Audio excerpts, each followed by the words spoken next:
It is 3 rounds of heavyweight kickboxing. Let's meet our fighters. First, fighting out the Dynamic Mortgage Concepts red corner, Chris Lockhart.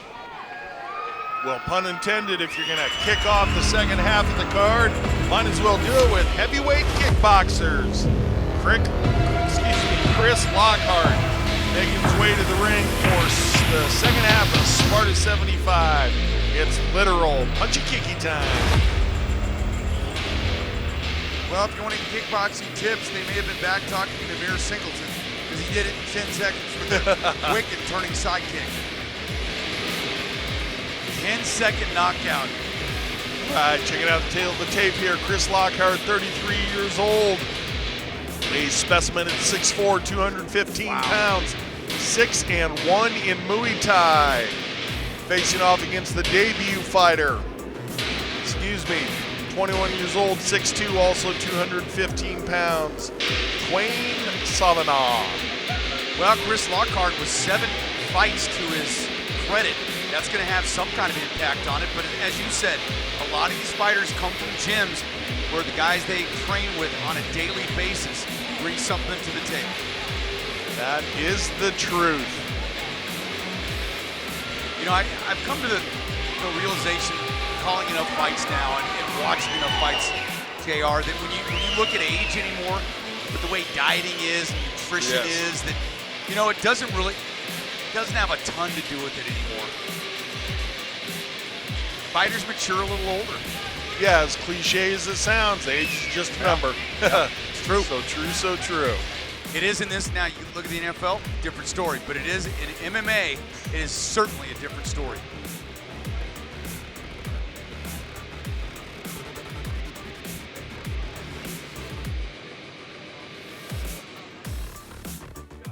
And his opponent, fighting on the Larry H. Miller Nissan on 104th, blue corner, Twain Sauvageau.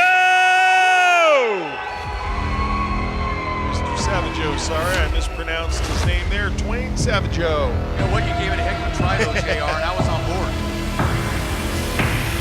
Again, you never want to get a guy that's 6'3", 215 pounds and have his name wrong. This is true, this is true. My apologies, sir. But just for the record, I was right at that same pronunciation. And Mr. Sauvageau, possibly the largest contingent of fans that we've heard little cheering pop. for him this evening. A little pop from the crowd. Nice. Well, he is from Loveland, so. So his fans came across the street instead of across the state.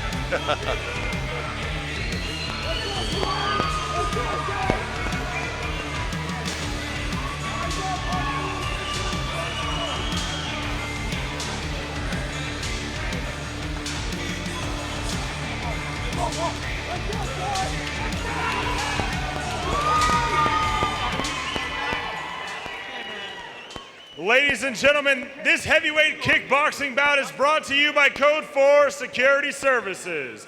Let's meet our fighters. First, fighting on the Dynamic Mortgage Concepts red corner, from Denver, Colorado, representing Team Lockhart, Chris Lockhart!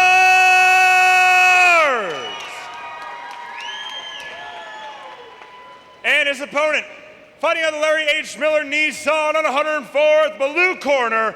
He is an independent fighter from Noble, Oklahoma. Please welcome Twain Sauvageau! Twain Sauvageau. Boy, these boys look like they could put it on. All right, gentlemen, we went over the rules earlier. I expect a clean, fair fight. Couple of well-conditioned guys. Let's touch Lockhart wearing the white gloves, Sauvageau wearing the blue gloves. Sauvageau coming to us from Oklahoma. Let's make mention of the altitude. He's fighting at a mile high. We see some kicks here from these boys. Kickboxers.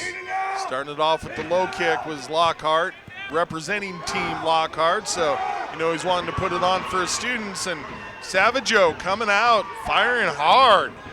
Yeah, Sauvageau kind of going for it here. Thought that first kick he threw was a little bit low, but he's bringing the heat.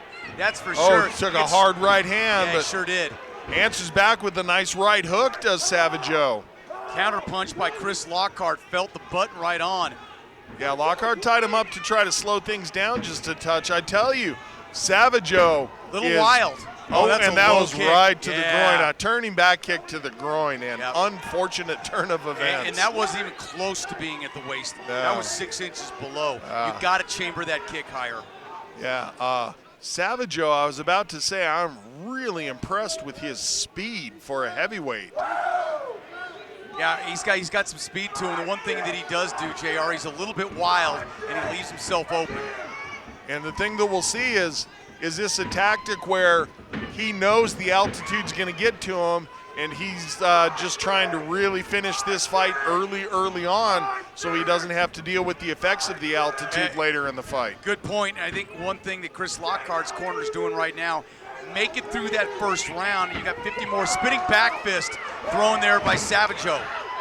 Both go for knees at the same time. Nothing happening there. Then goes to the midsection. Both these guys have been rocked a couple of times. Both have come back well, answered nicely, and Sauvageau puts together a couple of hard punches. Lockhart answers back. Yeah, Lockhart right now focused. You can see that he's taking all the punishment, and he seems to get more clear right now. Sauvageau laboring a bit to breathe. And Sauvageau backed out with his hands down around the waist. It has been a frenetic pace throughout the entirety of this first round for these guys, with Sauvageau doing the majority of the work. And let's see if he's punched himself out. Yeah, you know what? And he went for another spinning back fist, and his form was wrong. He didn't get that elbow up to protect his face. Now he's taking some shots and turning his back. You can't End of do the that round. and survive. End of the round. Wow, what a fast-paced heavyweight fight for round number one, but I think it was basically a battle of survival there. And Sauvageau, I really do think his game plan was to try to go for an early finish, and I think Lockhart being able to withstand the onslaught, it's going to be a good second round for Lockhart, I believe. I think Sauvageau gave most of what he had there, and boy, it was a lot that Lockhart had to put up with. Well, one of the things that is an indication as we watch some of the replay here, when you turn your back, JR, not to turn your back to throw a spinning back fist or a back kick, Right. but when you're turning your back away from the action, to me, that's a sign of fatigue, and it's dangerous to do. Absolutely, you're trying to give yourself a second's break, or a break for a second rather, and man, Sauvageau really landed some beautiful shots, and he was just so fast and so busy. Lockhart never had a chance to get his game going until about the final 10 seconds. And Lockhart's got some experience in that corner. Oh, LT Nelson, our buddies over there. Yeah, he's got 6 fights of experience in just 2 events. Yeah, absolutely. Oh, beautiful low kick. That hurt Sauvageau. Yep, and then going again to the leg. Sauvageau again coming in out of control right now, JR. And his gloves touched the mat. That's why the referee stepped in there. Oh, beautiful cross body kick. Great counter and going to those thighs. Those take their toll, and it keeps you from going forward, because every time you do, you're wondering if that shot's going to come, and then you got to look for something coming upstairs. And Sauvageau is trying to match the pace that he put out in round number 1. Credit to him for coming in and really firing off hard here to start out the second round. Oh, and then he takes a shot to the head, and that was unfortunate. As this is an elimination or an amateur fight, you're not allowed to knee to the head at any time. No, what and happened? that may be a point. But it was, I don't think so, because it was inadvertent. Lockhart threw the shot. Sauvageau started to buckle over as he was throwing the knee. So he wasn't targeting the head. And that's right. If he does it again, there'll be a point. Absolutely, intentional or not. Agreed. But the good thing is he can throw it at the next level, he's shown. Oh, well played, sir. Sauvageau getting his hands up, getting ready to be back in it. He's slowed down a little bit, JR. You can see that. I think that. And again, another low kick. Another low kick. Jeez, that's going to be a point, I think. Yeah. That was the second time he's shown that walk-away back kick or spinning back kick. You know, if you can't throw that above the waist, you can't throw it, man. Right, agreed, yep. And he's giving him another break. No point deducted, so he gets to throw an illegal technique twice and not have any repercussions for it. Yeah, and that Do I agree with that? No. Oh, doesn't good matter. knees.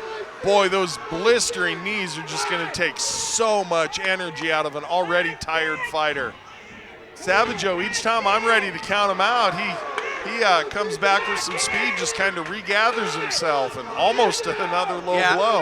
Wild spinning back fist, but he really has some problems with his chamber. Whenever you're going to kick somebody, JR, you've got to chamber that leg so you get the proper angle, and he's just not doing that. There's the difference right there. Almost ducked into a head kick there, did Sauvageau, but Lockhart pressing the action. Just as I say that, it's Sauvageau that comes forward with a few. Sauvageau turns his back. Lockhart takes advantage. He let him get away with it about 3 times. Can't do it again. Lockhart almost out to the ring. That'll do it for the second round. But again, JR, we saw Lockhart take advantage of it the 3rd time. And Sauvageau turned his back. Lockhart pounced on him. You don't want to hit a guy in a defenseless position, but he gave you no choice. Right, yeah, agreed. If he puts himself into a position of being defenseless, we're checking it out here on the Larry H. Miller replay. And this is where Sauvageau came out early in the round, just like he did throughout the entirety of round number 1, really pressing the action, but then there was that knee that went up to the head. And I gotta say, Sauvageau recovered well, threw a couple of spinning techniques.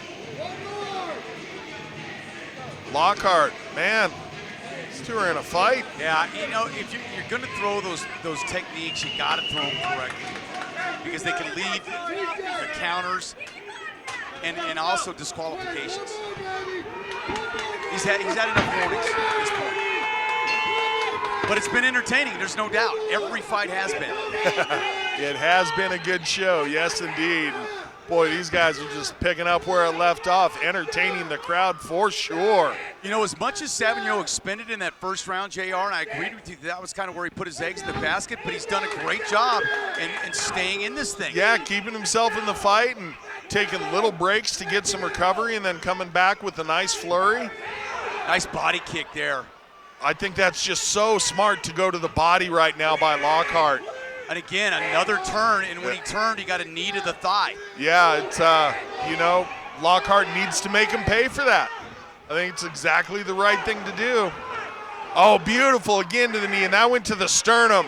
Oh, and a head kick. That's going to be an 8 count. Yep. Beautifully timed, beautifully placed. I think he's done. There was the opportunity to go for a knee strike. He chose the correct weapon. Congratulations, Mr. Lockhart.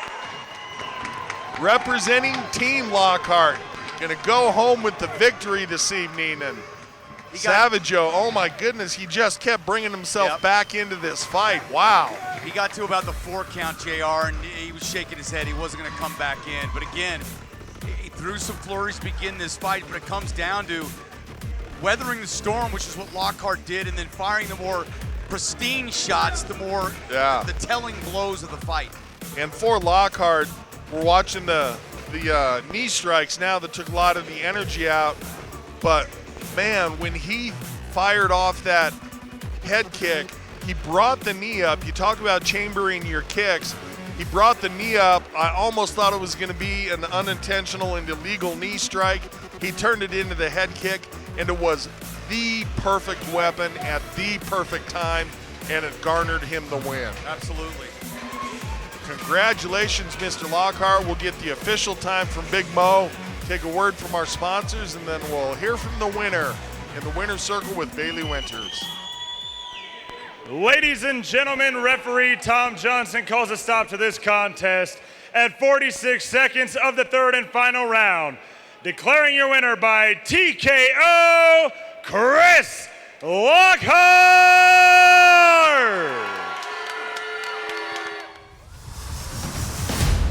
Hey guys, I'm back here now with your winner, Chris Lockhart. That finish has got to feel pretty good. Oh man, he's a tough dude. Came out quick. He came out very aggressive, you know, fast-paced, heavy punches. Were you surprised by that? Not really. I've heard he's kind of a little bit on the newer side, and a lot of that is like adrenaline dump city. So I knew if I kind of weathered the storm that I could refocus, start working my way out and play my game eventually, you know?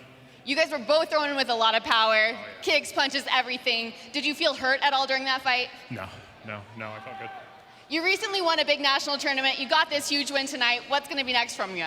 Oh man, just want to keep getting better. I'm trying to fight as much as I can. And I fought, this is 3 fights in a couple weeks. And I'm going to keep moving. As long as my body can do it, I want as much as I can. So. It was a very impressive performance. I'm sure there's some people you want to thank tonight. Yeah, huge thank you to Randy Rowland and LT Smush Nelson. They came out to support me. They drove a long way out. We're from Denver. It's a little ways. All of my ex-teammates from Factory X, everybody at Pound for Pound, Justin Houghton, and everybody that came out to support me way out here. I'm so grateful for you guys. Even the ones that are not so happy with what happened. Like, he's a good dude, and I'm grateful to have all of you guys.